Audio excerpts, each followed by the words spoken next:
Hello, everyone, and welcome back here to Comic Vantage. And today we're back with another new Comic Book Day episode brought to you by coffee. That's right, we have some yummy coffee to start the day off. Nothing like a good cup of coffee. I'll tell you what. Actually, I make the joke sometimes that bad coffee hurts my soul, but that's really not a joke. All right, people, let's get started. I'm here to show you what is coming out this Wednesday, April 10th. April 10th, 2024. New comic book day. Everyone's favorite day of the week. So we hop over here to the League of Comic Geeks website. Now, guys, if there are books that I miss or you thought I should talk about, let me know down in the comments below. I love talking to people, so just go drop me a line and we will have a conversation. So let's see what's coming out this week. We got some Cal Exit, Battle of Universal City, issue number 3. And we got the Loveless cover, Granda cover, more Loveless covers. Image not available. All right, Alien What If, issue number 2. We got some Amazing Spider-Man number 47 this week. Beneath the Trees Where Nobody Sees, number 5. Betty and Veronica, Jumbo Comics Digest, Big Ethel Energy, number 60. We got some The Cabinet, number 3. Carnage, number 6. I did want to spotlight this just because, wow, that's an amazing cover. This is straight up just cover grab. I mean, there are no two ways about it. That is just beautiful. Absolutely gorgeous book. There are no, we got again Ken Lashley, but there are no Virgin variants, but there is a 1 in 25 Bjorn cover. All right, but I still like that original one better. Okay, let's see what else we got this week. We got some Count Crowley, Mediocre Midnight Monster Hunter. The Crying Boy, number 2. Dark Spaces Dungeon, number 5, coming out this week. We got some Deadweights, number 1. That's another book I wanted to show you guys. From Ahoy Comics. In this another exciting new superhero universe? No, just a buddy comedy about 2 unlucky henchmen trying to make their way in the world. Deadweights takes a hard look at what happens after the fight when the villains are tired of being villains, and the heroes aren't as heroic as they want you to think. Haha. Let's see. Oh, we got a mugshot cover here. It's a 1 in 3 variant. Oh, sounds like a fun story, though. I'd be interested to read that. We got some Dungeons & Dragons, The Thief of Many Things, number 1. Earth Divers, number 16. The Edge of Spider-Verse, number 3. We got some Fairy Tale Team-Up. Fantastic Four, number 19. Haunted House, A Love Story, number 5. We got Hercules, number 1. Looks like Dynamite starting with their heroes now. They had some Cruella de Vil, and they had some Scar, and a few others. So let's see what they can do with Hercules. Hexpaw, Left Paw of the Devil, number 3. House of Slaughter, number 22. Really good read. You guys should be reading that one. I Hate Fairyland, number 13. We got some Ice Canyon Monster, number 3. Incredible Hulk, number 11. The Invincible Iron Man, number 17. We got some Jennifer Blood.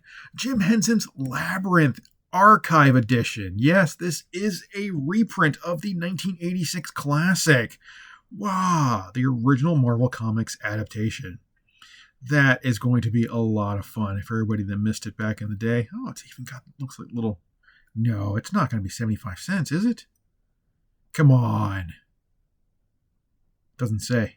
It doesn't say. Other covers. Look at that. Raquel Mercado cover. That's a gorgeous cover. Look at that. I love me some Labyrinth. Oh, it says it's $4.99. What does it say on this one, though? $4.99. That's misleading. See, look at that. 75 cents.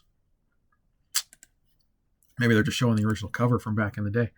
Land Left Behind, number 1. We got a Legacy of Violence, number 12. Little Black Book, number 2. We got some Mighty Morphin Power Rangers, The Return, number 3. Monsters Are My Business, and Business is Bloody, issue number 1 from Dark Horse Comics. We got a koala with a chainsaw. Say no more. I'm all over it when there's a koala with a chainsaw. Look at that. Meet Tanner Grisholm, along with a shrewd necromancer who wants him dead, and a chainsaw-wielding koala bear named Cuddles. Now I'm really sold, as he wages a bloody war against nightmares from beyond time and space. It's thankless work, but someone has to do it. And when a group of government contractors go missing in the nightmare landscape of the flooded zone, Grizz stumbles into a mystery he may not be able to carve his way out of. That sounds like way too much fun. I am already a fan of cuddles. I love it. So good. See, the landscape of the flooded zone reminds me of that old 80s cartoon, The Spiral Zone. Miss Marvel, Mutant Menace, number two. I hate Miss Marvel. My Little Pony, Set Your Sail, number 1. We got some Napalm Lullaby. I just love the name. We got some Nottingham, number 11. We got some Phantom Road, number 10. And then Rat City, issue number 1. And yes, that is a Hellspawn. The extra-length first issue of Rat City has finally arrived and features the talents of a whole bunch of people. Peter Cairn is an ex-soldier, an amputee, and a Hellspawn in a post-war future. But Peter's not dead, unlike Al. Peter got his spawn powers from the nanites in his prosthetic legs. Nanites that were affected when Al Simmons initiated his necroplasmic detonation in the present. Al had no clue that the effects would ripple across not just space, but time as well. That sounds really cool. And we got a blank sketch cover. That's it. Are they not expecting this to sell? That's a bad sign. Sounds like a neat story. I mean, it sounds better than Spawn nowadays. All right, let's see what else we got here. Resurrection of Magneto, number 4. We got The Scorched, issue number 28. Silicon Bandit, number 1. Saint Mercy Godland, number 1. We got some Star Trek 11, Star Wars Darth Vader 45, Star Wars The High Republic, number 6. We got some Thrawn Alliances. I love Thrawn. Still, issue number 1. This is coming at us from Invader Comics. I just dig that cover. I mean, that cover just screams brutal all by itself. The follow-up to Eli Powell's brutal book, Ravage, when the sights and sounds of the snow-covered forest creep into the psyche of a hunter living alone in the woods. The consequences of his past actions begin to manifest as ghosts in the present. That sounds good. Chilling and atmospheric, Still tells the tale of loneliness, fear, and redemption. Wow, that sounds good. Man, I love that. Coming at us from Invader. I've never even heard of Invader Comics, but I will be reading this. All right, what else we got here? We got some sweet candy that no one cares about. Symbiote Spider-Man 2099, number 2. We got some Thundercats number 3 coming out this week. That cool Chitara cover. Although I prefer her little bathing suit she used to wear back in the day. Oh, man, a lot of covers. They're expecting this to sell well. Bunch of open orders. Bunch of incentives. Nothing that really screams at us, except for maybe this Rob Liefeld. I hope we're going to buy that one. Yep. 1 in 15 and 1 in 15. A lot of 1 in 15s, 1 in 11s, and then some retailer exclusives. Oh, look at that. That is awesome. Oh my God. It's a wraparound connecting variant. What is it going to connect to? Everybody tell me. When you find this, please let me know what this is connecting to, because we are going, all of us out there, we're going to need them all. Oh, that's amazing. Do you see that, people? And we got some Virgin variants. We got foil. And we have a regular foil. Yes, foil. Groundbreaking comics connecting foil Virgin variant. I am all over that. All right. Whew, okay, I wasn't even going to look at that, so that's awesome. All right, Transformers number 7. And, I mean, we got some Image Comics. Skybound is doubling down on Transformers because we got some open orders, we still got incentives, and we've got retailer exclusives, which abound.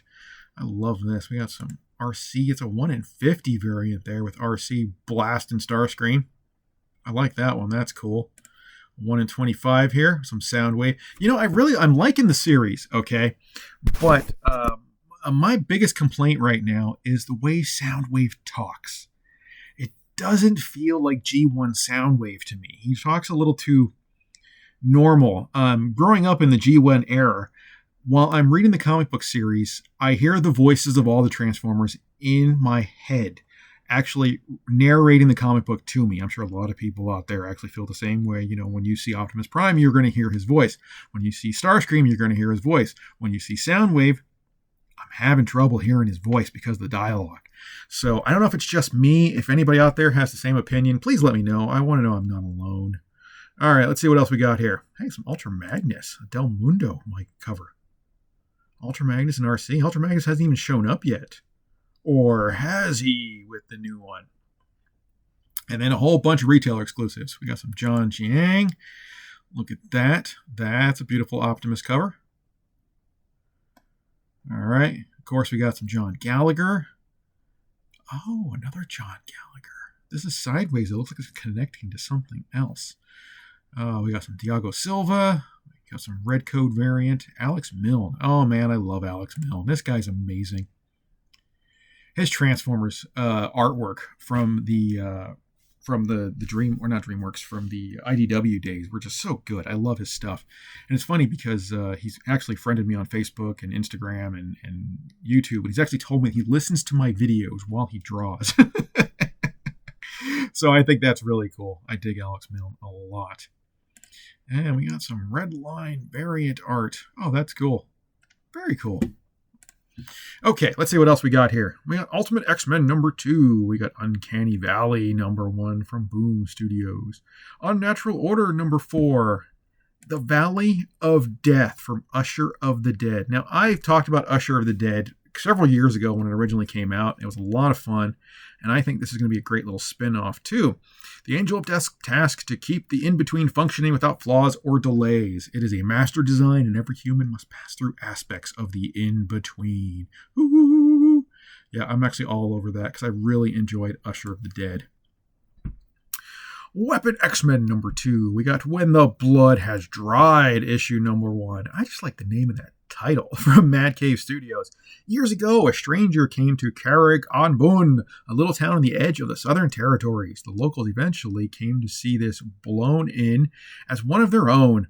Now, Meeb has taken over as proprietor of the Log Inn, finding a semblance of peace after a lifetime adventuring. However, the proposed opening of a branch of the Adventurers Guild risks dragging her past into the present.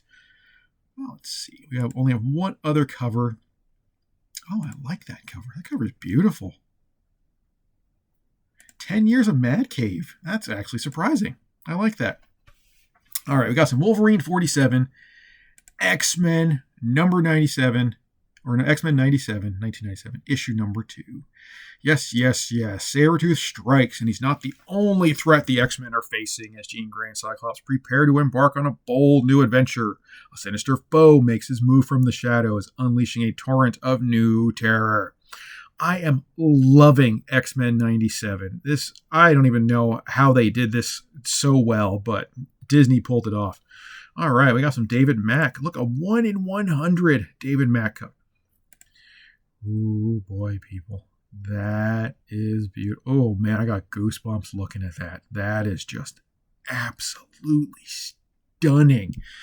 You know, David Mack, man, when he cranks something out, he really cranks it out, doesn't he? Look at that book. Wow, that is just beauty personified. Man, a 1 in 100. And then we got some Tyler Kirkham retailer exclusives from Unknown Comics. Do you think she's staring at her own booty in that picture? All right, let's get back to this. So in case you guys don't want the 1 in 100, though, there is an open order standard trade cover. So, I mean, the 1 in 100, I will not be surprised if retailers put a $200 price tag on that right out of the gate, people. So this is going to be a more affordable option for a lot of us here. Okay, let's see what else we got. Action Comics, The Batman First Night, Batman Dylan Dog number 2, Batman and Robin number 8, Batman and Robin and Howard number 2, Green Lantern number 10, The Night People number 2, Outsiders number 6, Red Hood The Hill number 3, Sinister Sons number 3, we got the Speed Force number 6, Suicide Squad Dream Team number 2, Lore Olympus My Hero Academia, Red Sonja Empire of the Damned number 1, a Middleton cover. There's another absolutely beautiful cover. Man, Josh Middleton, he really has some awesome artwork, doesn't he? Actually, there's a lot more stuff I want to show you, but what's really cool, it looks like they just started doing this week on League of Comic Geeks. They started showing reprints, people. Look at this. House of Slaughter, issue number 21, is getting a second reprint. I Heart Skull Crusher, issue number 1. I spotlighted that, people, and I told you guys to pick it up. It's going into a second print. Night People number 1, second print. What If Venom number 1, a second printing, the 1 in 25 Virgin variant. So the second print is getting a 1 in 25. See this? Yeah. Yeah, that's the goods right there. All right. What if number 1 again? We got the Six Fingers number 1. Cemetery Kids Don't Die. Another one I told you guys to pick up. Second printing. Let's see. The One Hand Thundercats issue number 1 is going into its third printing. It is getting 1 in 10 incentives covers as well. So we get some foil variants. We get some regular covers. And they're all David Nakayama goodness. Ultimate Black Panther number 1 is getting a third printing. It is getting the Peach Momoko variant. The blank variant's getting a 4th printing, and it's getting a 1 in 25 in the third print run. Now, people, what do you guys think of this? Getting 1 in 25, getting ratios in the reprints. Sounds like kind of a money grab, but I don't know. All right, Ultimate Spider-Man number 1 is getting a 4th printing, and we get a black costume and red costume. And we got some Bloodborns coming out. And we got some Brave and the Bold, number 454. 3 different covers, facsimile editions on that. All right, people. That's it. Yeah, I mean, some interesting stuff to talk about this week if you guys want to leave some comments. First up, what do you think of that awesome David Mack cover? Second up, how do you guys like X-Men 97? And the third thing is, what do you guys feel about these ratios in reprints? I mean, I don't know how I feel about that. It's an interesting idea, but who knows? All right, people. Now, my pick of the week.